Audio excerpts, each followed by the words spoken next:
Welcome everyone. Let's take a moment to go outside of Sihil is broken and cultists need a nerf bubble because it's Gwent Open July Qualifiers time, and we are looking at what top pro players are bringing to the tournament.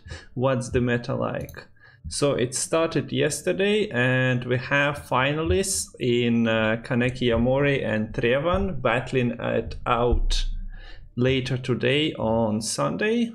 And we have a bottom bracket where Camps, Puzzle, Express and Poisound Lerio are battling for a place in losers bracket final. So they're gonna be playing against one of the finalists. And today two participants of Gwent Open number 3 will be made clear. So let's see what people are bringing. First we're gonna look at the tournament client to see what decks were brought, and then go into the deck builder and go over the decks.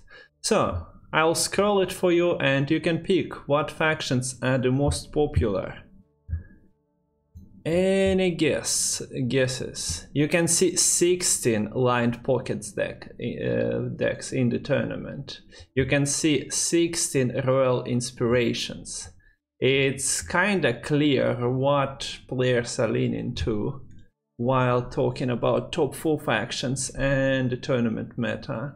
We can also look at the rest of the factions, and green is present in each player's lineup if I'm not mistaken, but the clarity is gone. The people are more open-minded about what to bring in terms of Scoia. You have Guerrilla Tactics Harmony, you have Guerrilla Tactics more controller version, and then you have Elves. No Harmony leader, no Precision Strike, anything like that. People forgot that Dwarves exist. But at least it's not Knights with Royal Inspiration or the Poison Golden Necker deck with lined pockets. There is more, a little bit more variety. The cards are still relatively same but different. And then there is the 4th slot, and Nilfgaard, Skellige, monsters are fighting for it. There are only 2 Nilfgaardian people in top 16. It's Puzzle and Lerio, if I'm not... Oh, it was Trusky, sorry. 2 Nilfgaardians, and then it's a fair split between pirates and monster decks. Koshchei Drive is what being played alongside the vampires for monsters, and Skellige is split between Rain and Onslaught Pirates. So let's go into the deck builder and see what's up there. Oops. Clicking is hard. So let's look at the deck builder. We're gonna start with Nilfgaard here. And Nilfgaard was brought by 2 players. It's an identical list. So Imprisonment Renfrey. Renfrey decks might have been nerfed, but some people still think that this is a fair shot, bringing a controller version of it. So you can see that Renfrey is run with Imprisonment, so you can lock 2 of opponent's targets. You are running Armored Cavalry with Alba and Ramon to control even more engines. You can transfer the logs between units thanks to the Servant as well. And then what else we can say about this deck? It doesn't rely on Bratans and other simulate engines. It has Artorios here, but beyond that it's more soldiers like those Turtles and Illusionists. And then you have this interesting card, Triss Meteor Shower, that boosts all allied units on a row by half of their base power. That is a point swingy option. alongside Renfrey, of course, it's worse nowadays than it was before. A lot of curses and blessings were cut by a point or 2 or 10.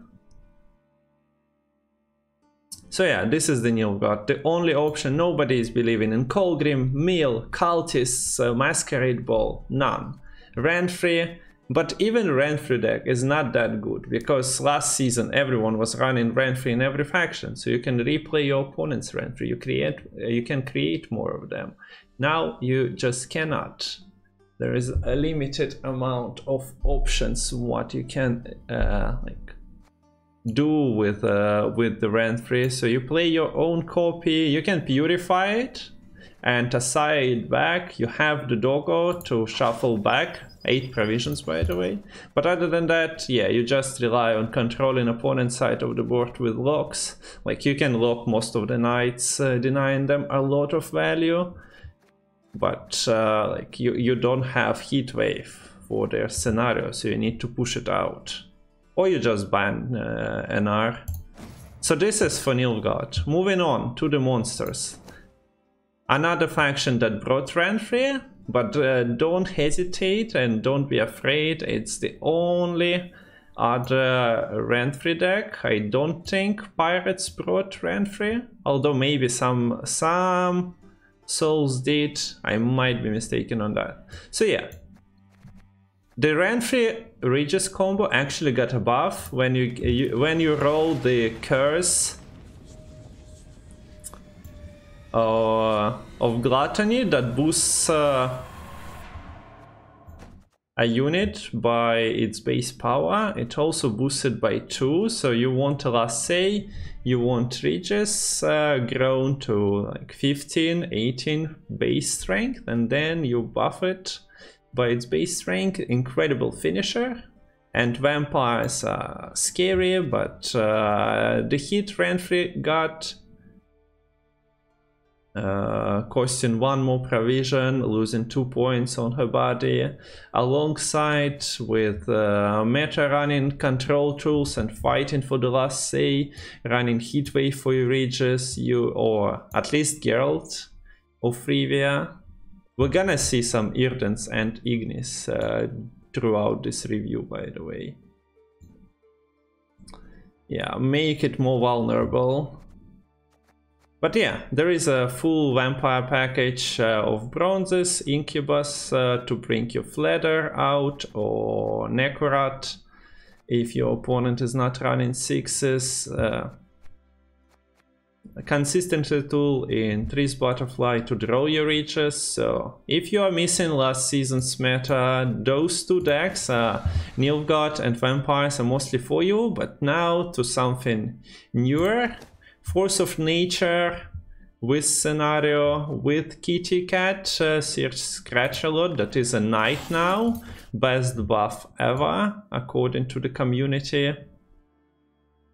Is being run. So yeah, you rely on Koshchei, Karantir carrying you to round 3. You have Manor's Dark Secret, the Thrive scenario that is often being committed in round 1. If you feel like fighting for round control, so that your Koshchei is not being bled out of you. The thing about Koshchei deck, you need cards like Fisher King, you need Koshchei in your hand. You cannot just tutor it, because you want to create another copy with Karantir. So because of that, yeah, we see Fisher King. In this iteration we have Queen of the Night, Purify in the deck as well. Thrive units. Orchard Mantrap is an incredible card for this deck. You have a couple of Koshcheis, you have a bunch of Larvas, you eat something with like 7 power onto the front row, you trigger all your Koshcheis and Thrives twice.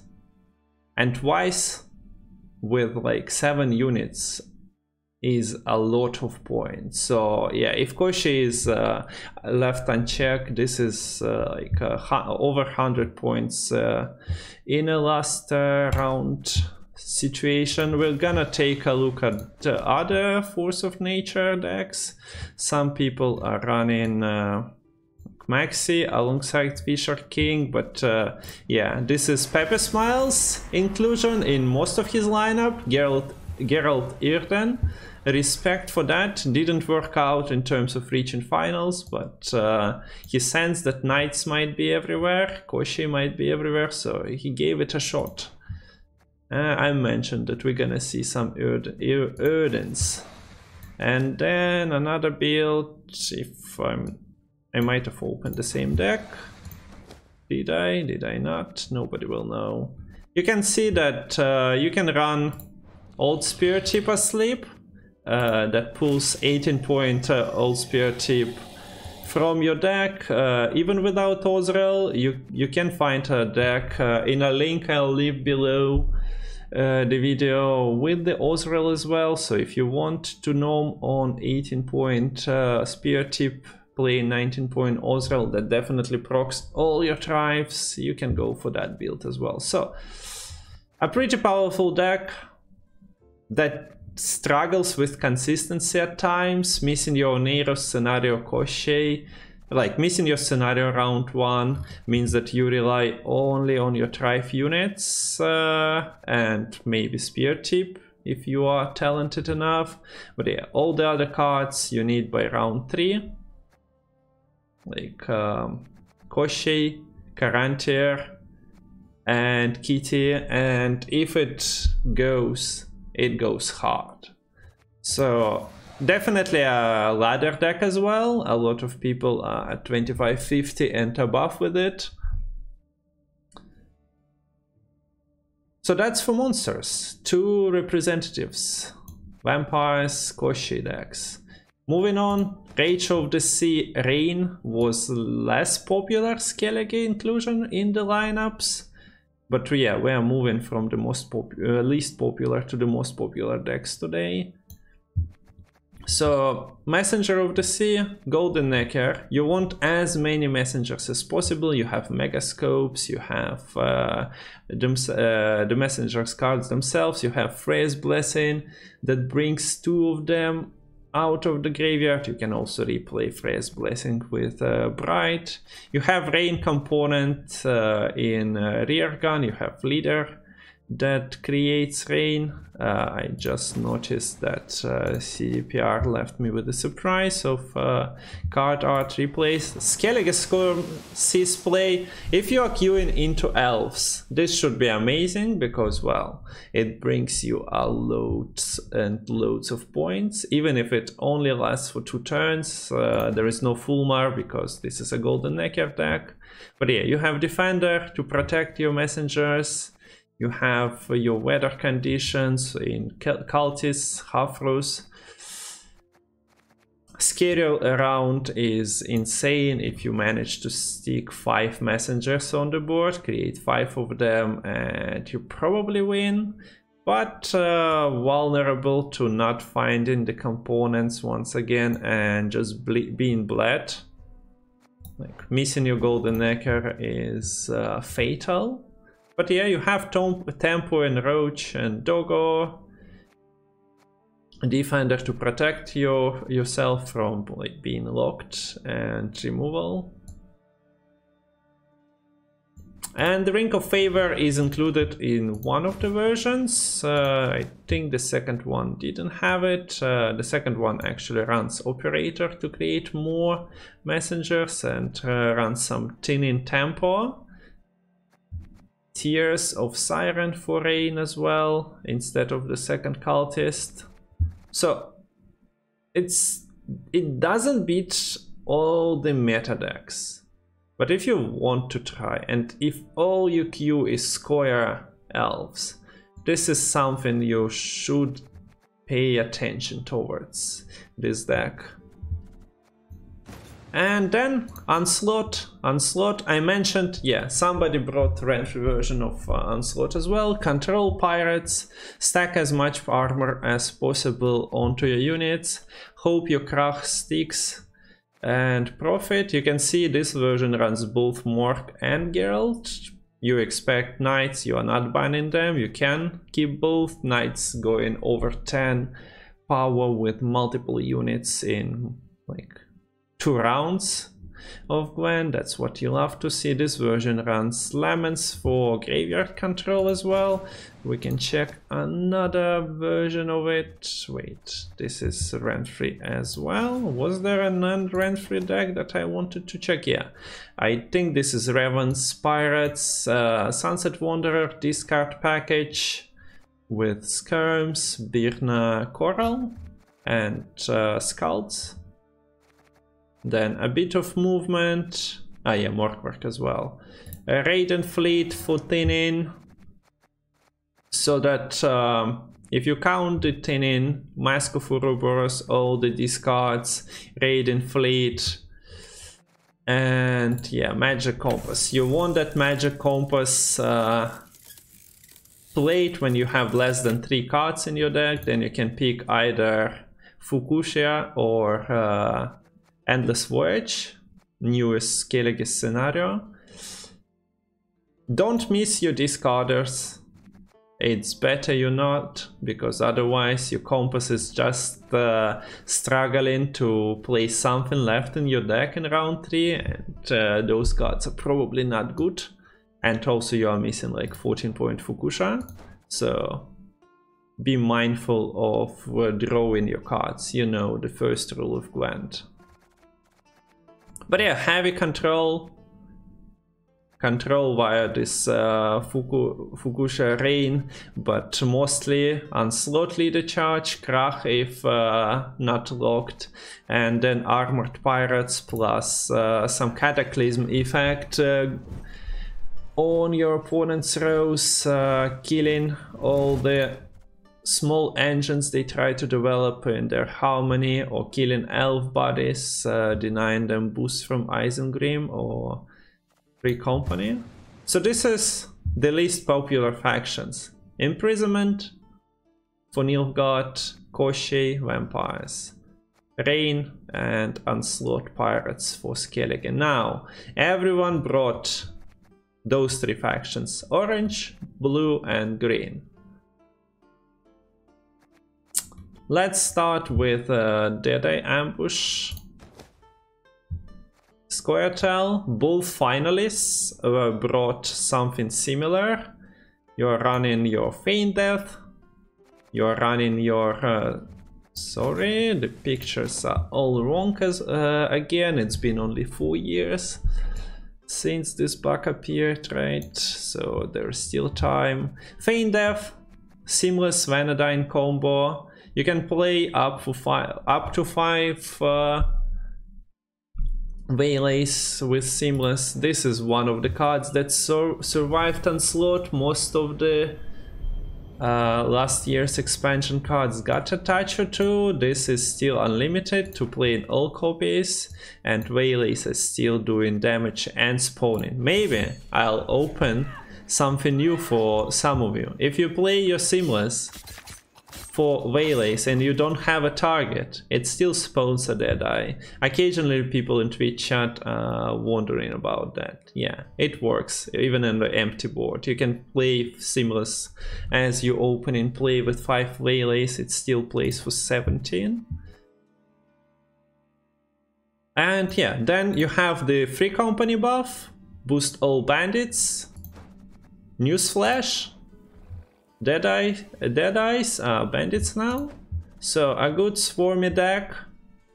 You might have experienced it even if you took a 2-year break. Like before it was just Radea version, so that you have guaranteed Feign Death proc from Saber.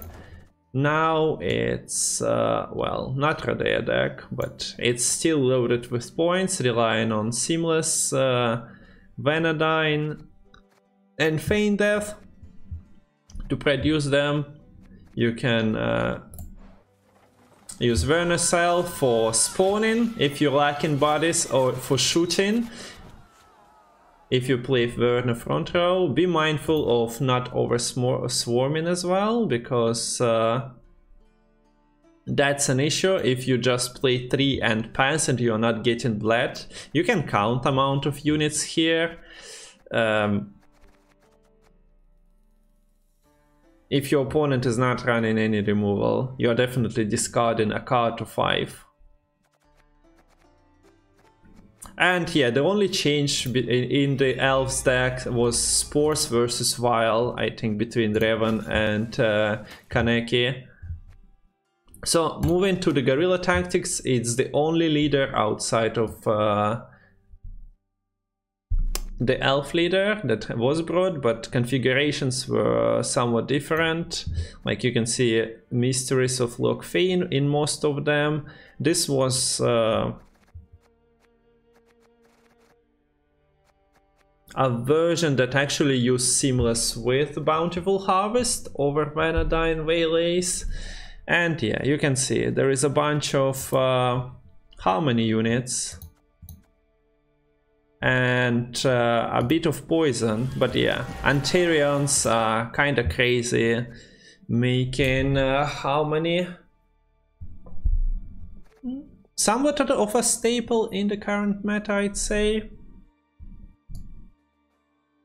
And yeah, Guerrilla Tactics with Milva allows you to kill a lot of threats from your opponent. You can combine Leader, Milva, Saboteurs, which gives you reach to like killing a 6-point bodies and still hiding your Milva in the deck. Also makes your opponent be alert on their placement of units. On ladder, usually you can see people just forget about Saboteur and play the newest cards to the rightmost position, allowing the Saboteurs to just clean them immediately. So this was a more pure deck in terms of Harmony, but yeah, you can see some people included Cheeky Morale into their poison package because, well, surprise surprise, Syndicate self-poison is quite popular. So if you're not banning that, you can actually poison a unit or two if your opponent doesn't transfer poison from Abomination immediately. Weeping Willow got a buff. It was bugged, now it's fixed, so the card is Harmony. It still poisons on the back row, but if you move it to the front row, you can also boost the Willow by the number of unique primary categories that you control. So the more elves, dwarves, gnomes, etc. you have on your board, the more willing you are to move your Weeping Willow to the front row using Guerrilla Tactics, so you get both poison and the click on melee.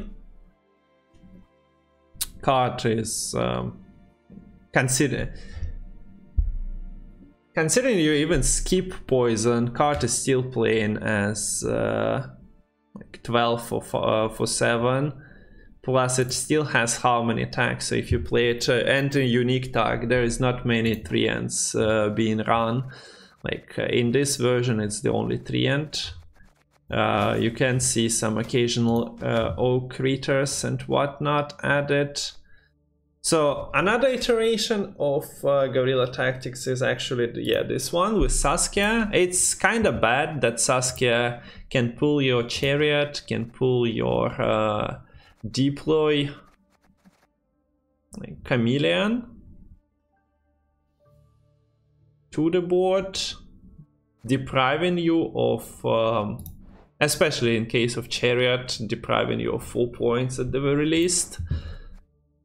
But at the same time, Saskia is just a scary card in a round that you want to win for your opponent, making them pass early. And yeah, then there is like Harmony scenario, Water of Brokilon, Lake Guardian. It had been cut from some of the Harmony decks, but it's a nice one to have in your deck and find it in round 3 because, well, the Lake Guardian usually plays for like 15 points. It rechecks unique categories between the rounds, so if you played an elf in round 1 and then you play an elf in round 2, it still boosts. It doesn't have a memory between rounds, so quite a nice finisher if you get there.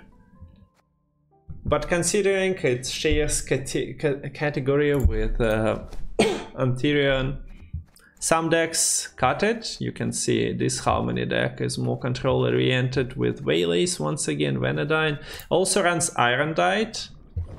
Irondite is back in some of the meta decks. We'll see that in some Knight decks as well. So yeah, the deck relies on its bronze core a lot.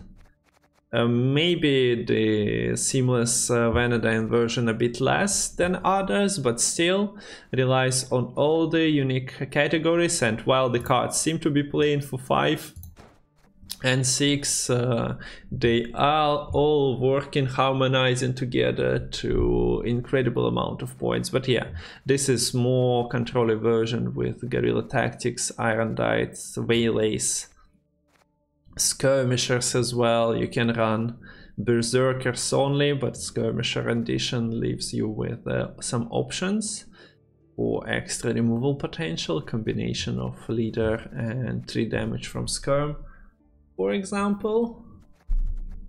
It might occasionally struggle with a round 1 window. And yeah, Pepe Smile even brought Erden in it with Vanadine Seamless. So that's the roundup for Scoia. I've showed you different links. You can check player by player something that you find most suitable for you. And also, before we move to the last 2 factions, don't forget to comment, like and subscribe. All the support to channel is appreciated. You can also catch me live streaming on Twitch. But yeah, the YouTube content will keep coming. Hopefully some gameplay videos or deck reviews or even deck guides. So don't forget to click the buttons. So Royal Inspiration, 16 out of 16 players brought it. What's the difference? What's the catch? Well, first of all, you are limited with the amount of knights you can run, with Grace Knights that you can run. Grace is the ability that triggers when you boost the card to the specified amount. So for example, for Redanian Knight, to boost adjacent units, you need to boost it to 8 or let it boost itself. In like 6 turns it will do so. So yeah, as you can see, Grace, well, you are limited in options. And why am I specifying this deck? Because Reinhardt Odo was added as additional Grace target. I don't think any other decks are running it. But yeah, you can see Irondite, Heatwave, and Odo in this one. Let's move to another build. Yeah, there is no Odo, there is actually a muzzle. So this is Carpetence, if I'm not mistaken. Decided to opt for more controller version. You can muzzle a bunch of things, like, let's start from this deck. You can muzzle any knight that didn't reach the 6. You can muzzle your opponent's immortals if they were not playing sorcerers before immortals. You can steal Vandergrifts. You can steal some Harmony engines. Sure, you are locking them, so you're not profiting from them, but still a great control tool. The deck doesn't play any locks besides Margarita, so the usual one. This one has muzzle, Heatwave, but controlling your opponent's side of the board is a bit problematic, so having muzzle might be game changing against pirates as well. If you have no other answer to their melee boats. But yeah, Irondite is there. And now you want your knights, you want your Grace, you want your scenario. So what you do, you run Echo, you run Oniro, you run Amphibious Assault, and if there's an Irondite, it makes sense to add Lady of the Lake for your consistency. You have 3 Echoes, surely you can do with 3 extra points, plus the provided like access to your echo cards. But yeah, you want your... It's kind of funny that most of those decks are not running Defender, but you do what you got to do. You want points, not the silly knights that do not do much outside of being defenders and that can be purified. So yeah, you just believe in your scenario, but the points the scenario produces on its chapter 1, whenever your allied unit triggers grace, boosts adjacent unit by 2. So that's 4 points per grace triggered. And you have a bunch of like cheap ones producing it, plus the gold ones. Plus sometimes you are like reaching your grace and restarting your engine or regaining your resilience. It's great.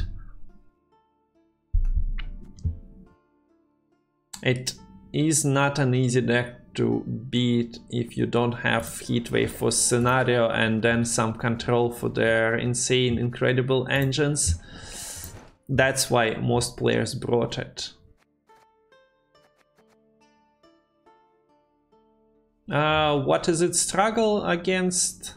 Well, Erden is you need, like, since this is adjacent units, since the Knight Errants like requiring you to have adjacent units, those are also boosting adjacent units.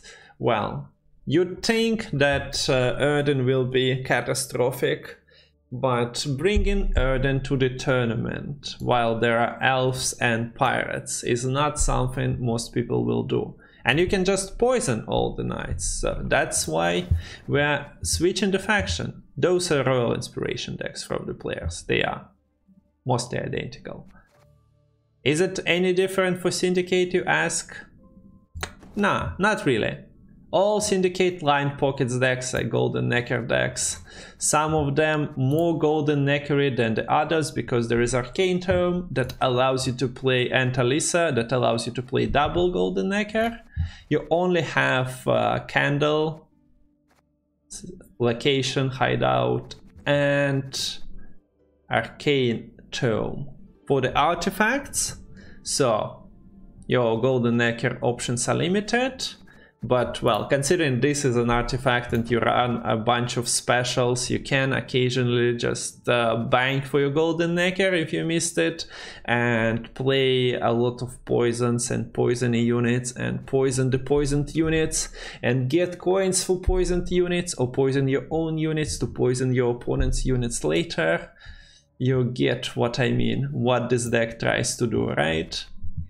The brothers, the Blindheim brothers, they're in need of protection, so Defender is there. You have your Drill, you can play Crystal Skull Drill as your opener. If your opponent fails to answer that, you get to kill all their threats by playing Cheap Crimes and maybe Shady Vendors.